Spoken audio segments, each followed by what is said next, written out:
Hex. I'm Andrew Hawnt. I am a comic book writer, an author, an accidental filmmaker, a dad, and a retro game nut, and retro toy nut. If you're not familiar with the channel, I talk about pop culture things that interest myself and many others around the world, and one of those things at the moment is Squid Game. It's everywhere. Everyone is aware of Squid Game. It's all over the place and it is being covered in all kinds of media for both good and bad reasons.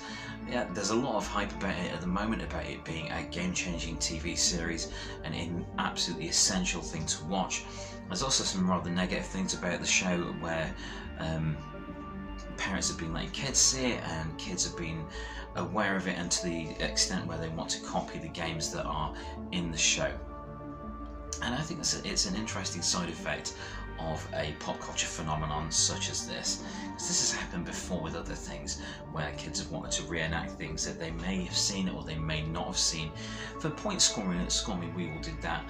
Back when I was at school, it was all about the video nasties, and yeah, that ages me, I know. But checking out things like The Burning or Texas Chainsaw Massacre or any of the other things that were on the list there, it was point scoring. You wanted to sound cool around your peers, and if you'd seen something like Squid Game, then you're the cool people because you've seen this phenomenally successful and popular Netflix show.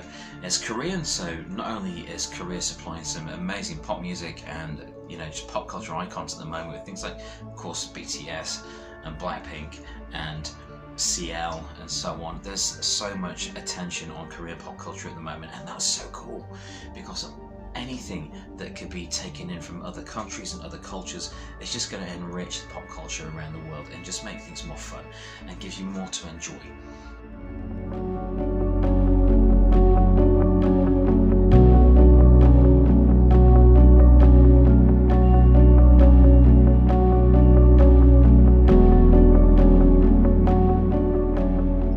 So that said, I was a bit hesitant to watch Squid Game.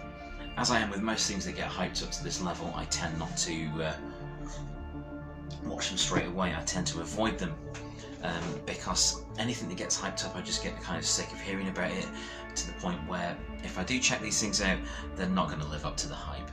So Squid Game did that live up to the hype. It did take me a little while to watch it, to get around to watching it. I have seen it now. Did it live up to the hype?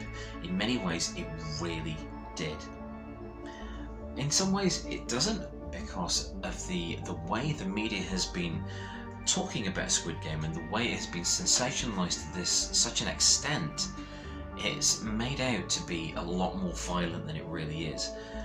I'm not saying it's not violent. Of course, Squid Game is incredibly violent, and some of the violence in there is really quite shocking. However, if you believed the sensational aspects of the media that are saying it's such an extremely negative thing, you would think that it was just wall-to-wall violence, which again takes me back to the video nasties era, where a compilation of the worst of those horror movies was shown to authorities. And of course, you take these things out of context, you just show the violence, and then you are left with something that just looks completely demented and that should be banned outright. With Squid Game, the simplicity of the games that are involved with the show, I can see that being of interest to younger viewers that shouldn't see it, because these are games that everyone is familiar with, tug of war and red light, green light, and so on.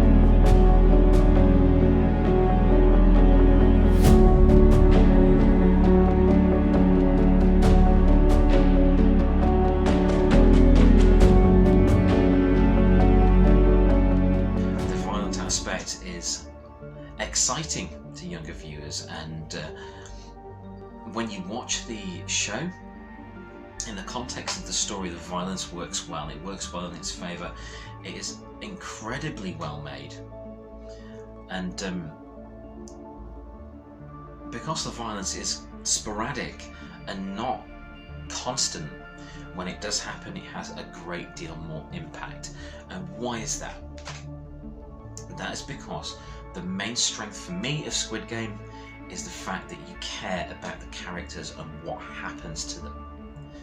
Even though a lot of the characters are not the nicest people you could meet.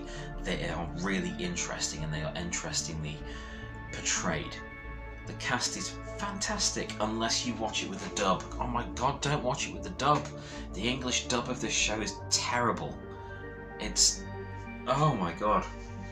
I started an episode with the English dub on to see what it was like, and it was just laughable. Don't do that. Watch it in the original language track. Get over the subtitles. You will enjoy the hell out of this show. It is ingenious. One thing that it did bring to mind was Cube, the wonderful independent science fiction movie from many years ago. Not so much the sequel, Cube 2 Hypercube, and the prequel, Cube Zero, which they had their moments, but they weren't that great. But it does remind me of Cube in many ways, because there's a bunch of people that have been brought together. Granted, in Cube they didn't know their memories or anything like that, but they did have to complete the tasks and complete the challenges that they were presented with in this environment where they didn't know where they were. And one of the strengths of Cube, it was a low budget. They didn't have a ton of budget for a set or a load of effects, so they played heavily on the characters and how they would deal with each other in this bizarre situation. And that is the main power of Squid Game.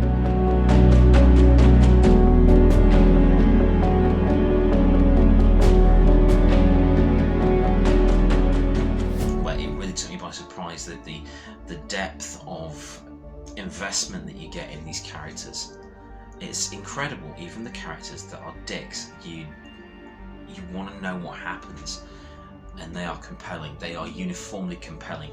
Everyone on screen is excellent. The sets with their bright colours and the uniforms of the guards, the shapes on the mask are incredibly sinister. And the power from those comes both from their simplicity and their silence and their uniformity. The conformity of it all is quite chilling. And even though you do see their eyes in close-up, it is a really frightening thing to watch.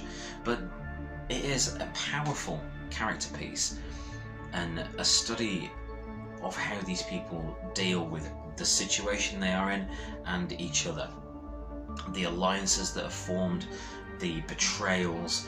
It is an ingenious piece of character work, and that really stands out for me as one of the greatest strengths of Squid Game.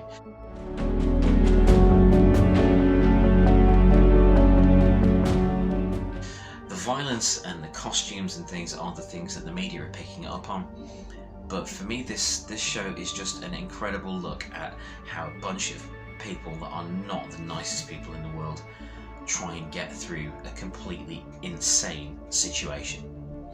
Is it worth the hype? I don't know. Is everything worth the hype that it receives? In some cases, in some manners, it is entirely worth the hype. It's a fantastic show. I totally recommend it to any adult that wants to see it. It is excellent. If you've been curious about it, do give it a chance, because it is utterly engrossing. It's also not very long. It's only 9 episodes, and that is another strength of it. It doesn't go on for too damn long. Plenty of things happen. The mystery deepens throughout it of what is actually going on at this weird facility, and the characters take it. They carry it along very well. If the characters weren't so good, it would have struggled to get past 2 or 3 episodes really and really hold the attention. But this is extremely well made, extremely well performed. The writing, the direction, the production, the performances are just exquisite. It is utterly addictive. But it is not what a lot of the more sensationalist areas in the media are trying to put it across as. So use your own judgment.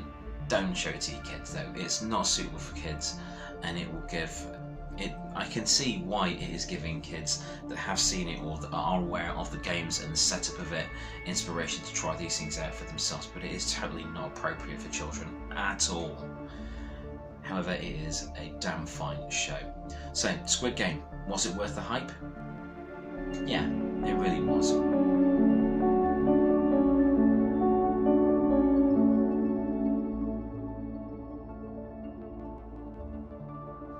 So Squid Game is currently on Netflix. Check it out, binge it before you know, before the next series comes along. And I do worry about a next series, a second series of it, which has now been greenlit. I don't know. I don't know if it could be as powerful or impactful as this first series. Personally, I would leave it just at this series and have it as something complete and wonderful. And it's definitely something you should add to your watch list and get stuck into. I'm Andrew Hawnt. Thank you ever so much for watching this episode of Planet Hex.